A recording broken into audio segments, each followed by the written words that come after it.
All right, in this problem we're going to continue looking at problem 645. We're going to look at the generalized correlation calculations for the residual enthalpy, entropy, and volume. So if you remember earlier in this problem, we did this for steam using the steam tables and calculating some ideal gas values. Here what we're going to do is just calculate the residual values directly using these generalized correlations. So there's two options for doing this that your textbook gives you. The first option is to use the Lee-Kessler tables to do this with the corresponding states, the three-parameter corresponding states equation. The other option is to use the virial equation of state, and that starts on page 230 and uses several equations. Your book seems to indicate that the virial equation of state is the better one to use. That may give you a little more accurate values. We'll look at both of these methods for the calculation. So I've got here the Lee-Kessler generalized correlations. This starts in section 6.4 of your textbook. You can see that even within this method there are two options. There's number one, you can use a graphical solution. And graphical solutions, those are basically a historical relic of engineering. This was what a lot of engineers used when calculators were not available and all calculations had to be done by hand or by slide rule. And as we've discussed in class, graphical solutions are fine. People went through a lot of work to make them accurate, but you're really relying on your conditions, being able to be read easily from the graph. And so, the right temperatures, the right pressures, and then you're also relying on the resolution of the grid on your graph. And so if you've got a line and you got to estimate is it 0.4 or 0.45 on my grid, you can run into some inaccuracies there. Generally, property tables or tabulated values of these parameters from the Lee-Kessler table are going to be a little bit better for you to use. Most of the time, in fact all the time, these tables should be at a high enough resolution that you can use linear interpolation if you're in between entries. So that's what we're going to do. We're going to use these tables to calculate the residual enthalpy and entropy and volume, and then we're going to compare it to the virial equation. So if we're using these generalized correlations, whether or not it's the Lee-Kessler or the virial equation, we need to get our critical parameters and calculate our reduced temperature and pressure. And so we're going to do that for water. You look up those values in table B1 in your appendix, and we get omega TCPC. There's ZC, VC, and TN, but we don't need those. I put them there anyway. We then calculate our reduced temperature, which is 0.7. That's a nice round number. And we get a reduced pressure of 0.045. So the easiest residual property to calculate is volume. So we're going to do that. We're going to start easy. And remember the compressibility factors, what the Lee-Kessler correlation uses. And so Z, which is PV over RT, is equal to Z0 plus omega times Z1. And so we need to figure out what Z0 and Z1 are. Z0 and Z1, they come from tables in the back of your book. And so if you go back and you look at the tables in the back of your book, they will start on, for Appendix D, it will start on page 664.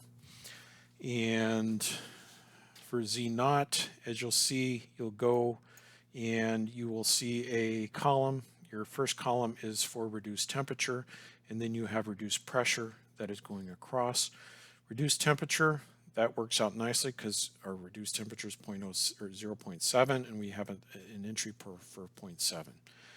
Then we look at reduced pressure, and you'll see your columns. Your first column is a reduced pressure of 0.01, and then your next column is 0.05.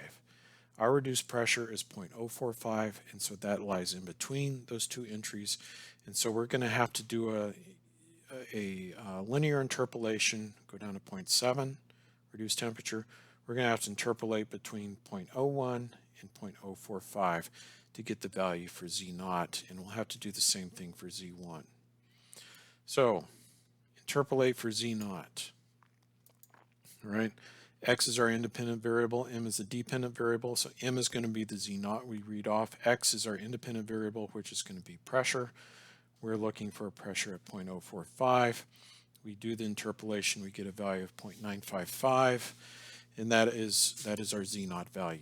Z naught is equal to 0.955. And remember, Z is dimensionless, so we don't have to worry about any dimensions as well as PR, so no dimensions here that we need to worry about. We then do the same thing for Z1.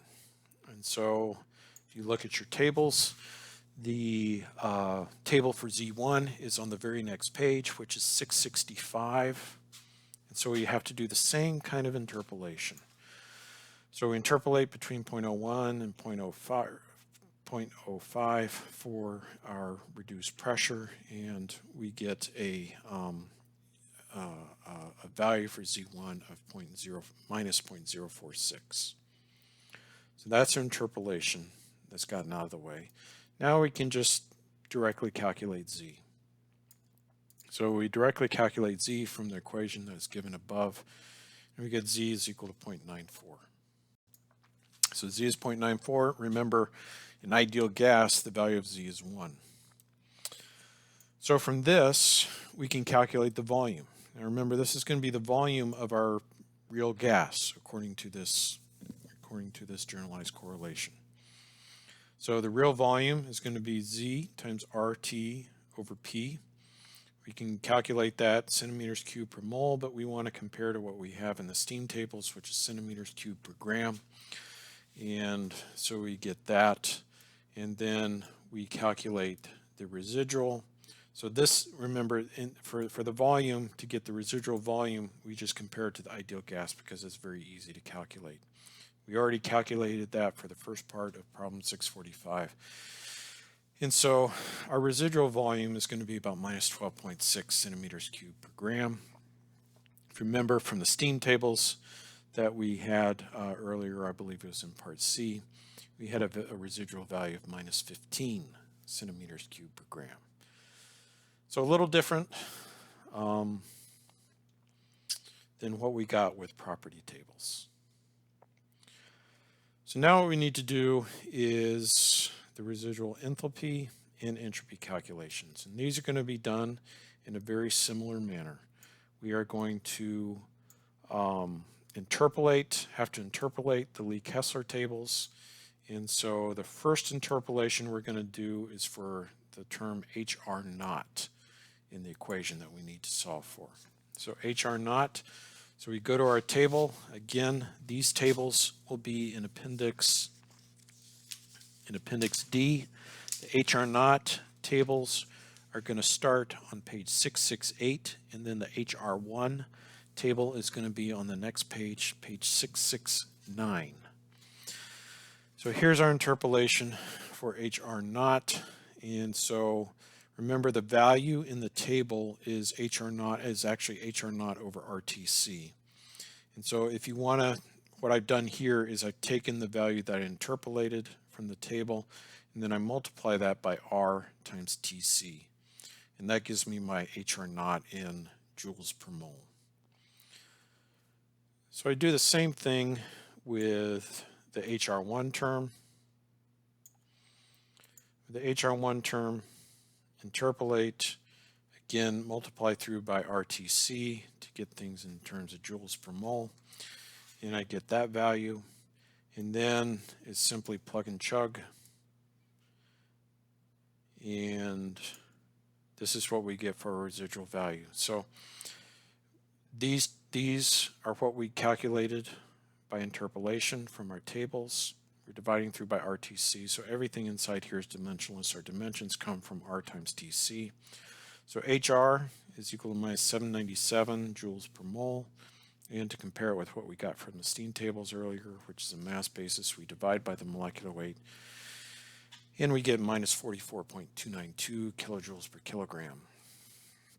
If you remember from the steam tables, we had about minus 65 as the kilojoules per kilogram as the residual enthalpy. So very different. All right, so now let's look at the residual entropy. Residual entropy is going to be calculated in a very similar manner. Again, we go to the Lee-Kessler tables and we simply just interpolate for the SR0 and the SR1 values. And so I've got these interpolations here. Remember, the value in the table is actually SR0 divided by R. So if I want to get the actual value for SR0 with the right units, I need to multiply my table value times R to get that at minus 0.717. I do the same thing with the SR1. Again, this is just interpolation, so you want to have a good template that you can just plug and chug real easily. And so we get a value for SR1, and then we calculate our residual entropy using the generalized correlation. We get it in joules per mole, and then we divide by the molecular weight so we can compare with the steam table value that we calculated earlier. We get minus 0.07 kilojoules per kilogram K, whereas with the steam tables we got minus 0.011 kilojoules per kilogram Kelvin. So